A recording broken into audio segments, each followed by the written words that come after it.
And we are live! Hello mga kakwento, good morning, good afternoon, good evening here sa Pinas, wherever you are tuning in, to those who will watch later or will watch the replay, thank you, thank you, thank you.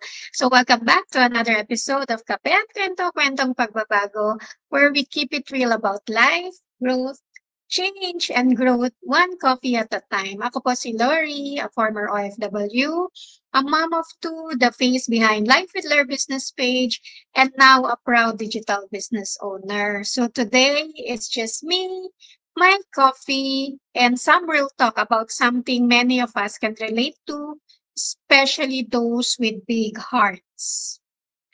So this episode is for the givers, the people who show up, who say yes when someone needs help, and who sometimes end up feeling like they're being left behind. So there will be people who will message you, sis, pahiram muna, ate, emergency lang, o sino nakaka-relate. Wala akong pambayad ngayon, baka pwede sis tulungan mo muna ako, o sinong relate dito.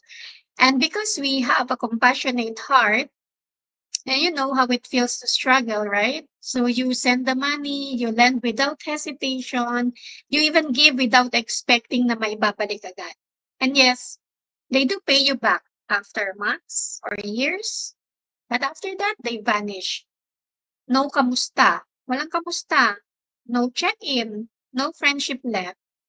And the hardest part, the moment you need help, even just 50 pesos or $5 nga, they suddenly have nothing to give. So wala may mapapahiram te, or yung iba, walang sagot. No reply, no support, just silence, minsan nga sin zone. Sin zone nga baga. I'm sharing this not because I'm angry, but because I've learned something valuable. Being generous doesn't mean letting people treat you like a bank or a backup plan. Having a good heart doesn't mean you should keep pouring from an empty cup.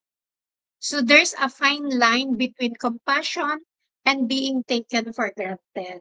Kindness isn't a weakness, but let when you don't set the limits, people start to confuse the two. So here's the truth. You can be kind, but still set boundaries. You can give and still say no next time. You can love people and still choose your peace over pleasing everyone. Because one day you might need help too. And sadly, not everyone you help will be there for you. So if you're listening and you have felt like this, you're not alone. Your kindness is not a weakness, but it's okay to protect your heart and your wallet. Help, yes, but not to the point that you are drained and left acknowledged.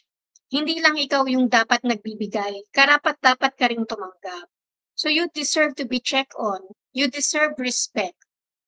So this is series 17, a soft reminder for the soft-hearted. Don't let life harden your heart, but don't let it break your spirit either. So protect your peace, choose your people wisely.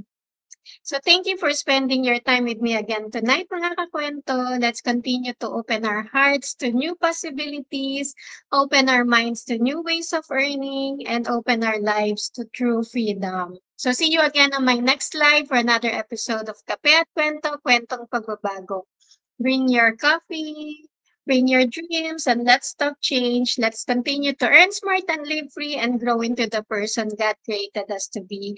So if you want to learn more, you just message me or sign up on my website at www.lauryramos.com with your name and email address. Good night and God bless us all. Bye.